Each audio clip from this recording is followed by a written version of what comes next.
मित्रों नमस्कार।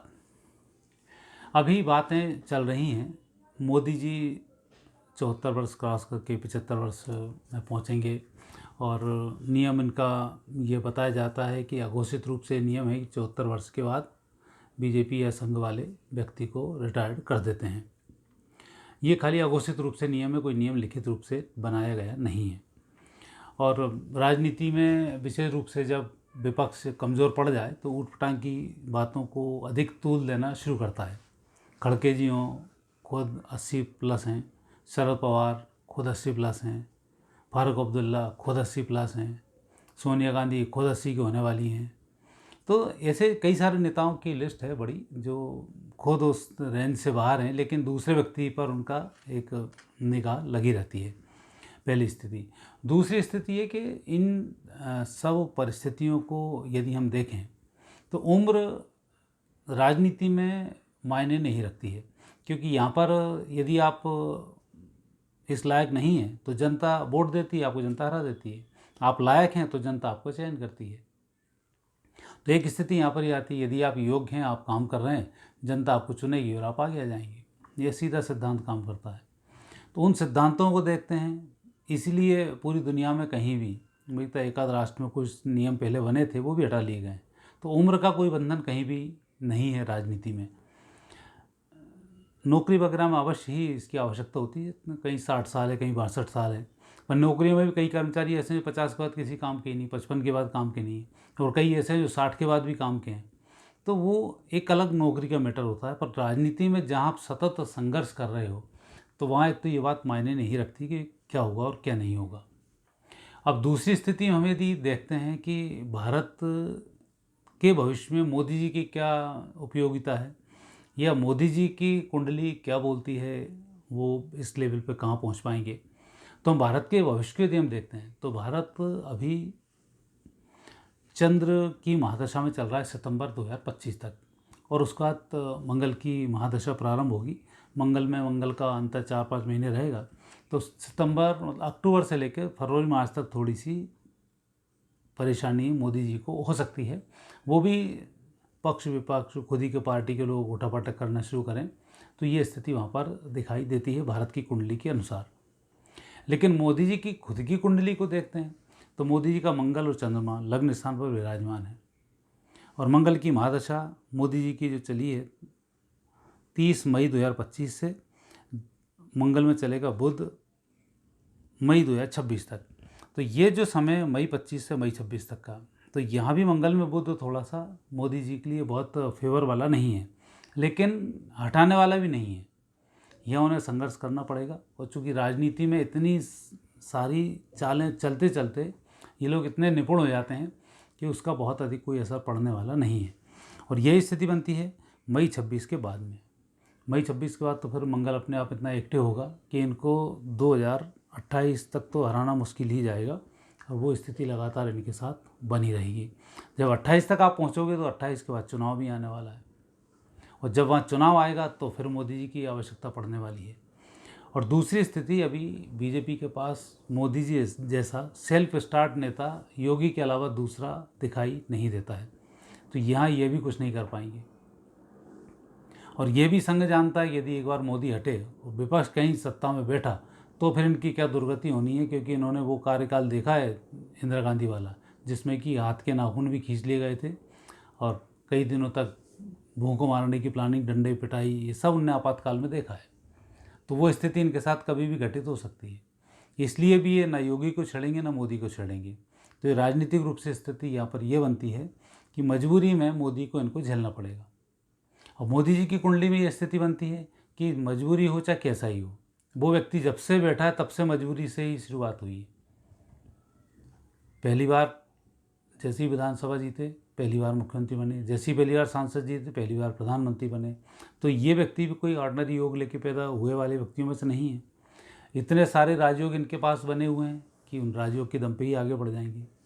और आज पूरी दुनिया में जिस तरह से मोदी जी की धमक बनी हुई है उसमें मंगल की बहुत बड़ी भूमिका है।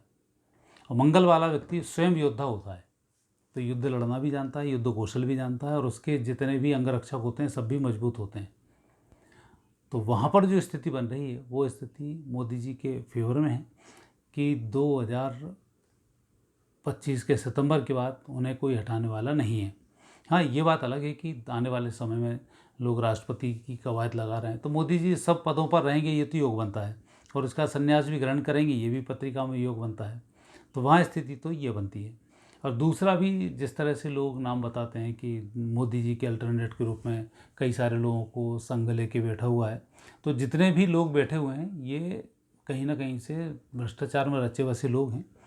थोड़ी सी फाइल खुलेंगी तो सारी चीज़ें वहाँ पर क्लियर हो जाएंगी।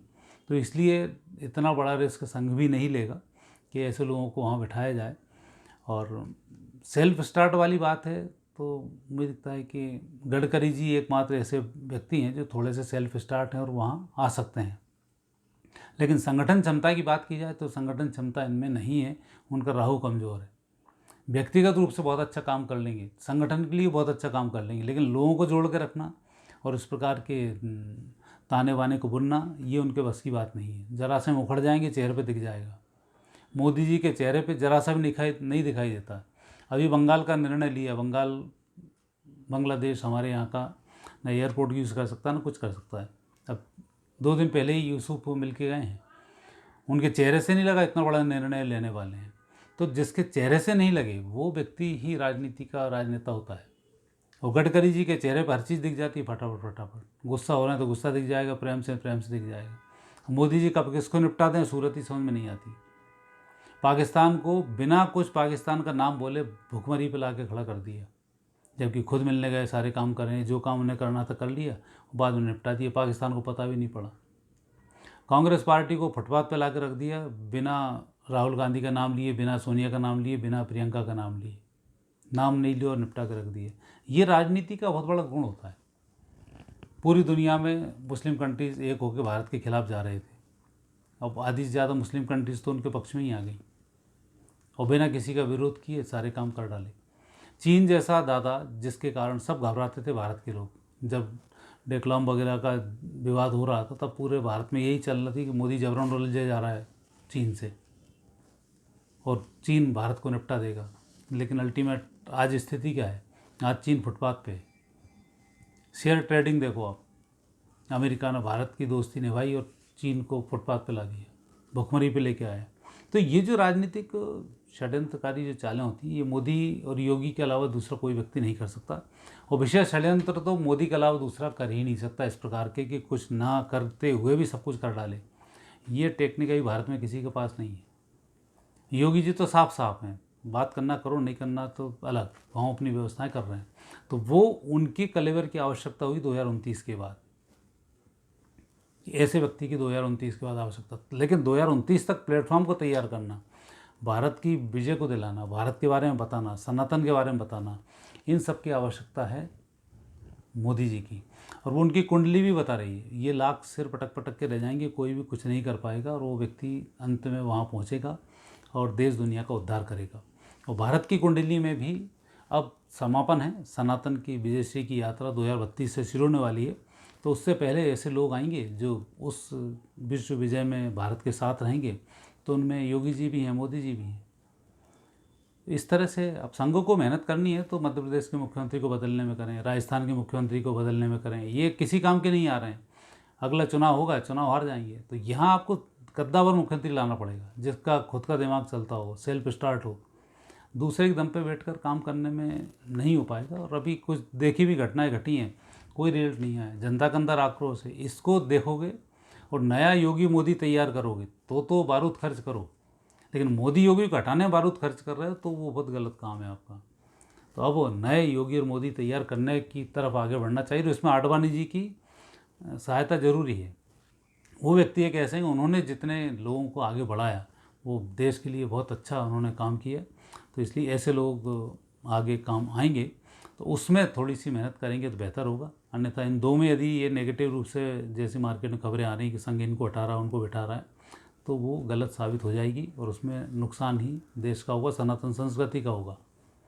अब संघ की ड्यूटी बनती है कि कई योगी मोदी हर स्टेट में एक एक खड़ा कर दे, एक एक मुख्यमंत्री ऐसा दे जिसके ऊपर कोई लांछन ना हो एक पैसे का भी, और प्रदेश में जो लॉ एंड ऑर्डर को सही तरह से कर सके। ऐसे मुख्यमंत्रियों की अब आवश्यकता है और उनकी तलाश जारी रखें, ताकि सनातन का जब झंडा फहराए तब हम दुनिया को कम से कम 50-100 ऐसे नेता दे सकें जो पूरी दुनिया का प्रतिनिधित्व कर सकें।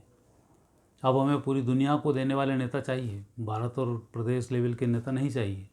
तो आप उनकी खोज करें तो ज़्यादा बेहतर होगा बनस्पत इसके कि जो बहुत अच्छे हैं उनकी टांग खींचने के। तो ये जो स्थिति अब बन रही है, कुंडली के ग्रहयोग बताते हैं मोदी जी को कोई हटाने वाला नहीं है, योगी जी को कोई हटाने वाला नहीं है, लेकिन हटाने के जो प्रयास करेगा वो भारतीय संस्कृति का नुकसान करेगा, ना कि योगी मोदी का वो नुकसान करेगा। तो मतलब ये एक योगी जी, मोदी जी, भारत की कुंडली और संघ के हिसाब से एक मेरा विश्लेषण कि जो अब परिस्थिति बन रही है, परिस्थिति कहाँ जाएगी और क्या किसको कैसी सावधानी रखनी चाहिए आने वाले समय के लिए। आगे फिर नए विषय के साथ आपसे भेंट होगी। नमस्कार।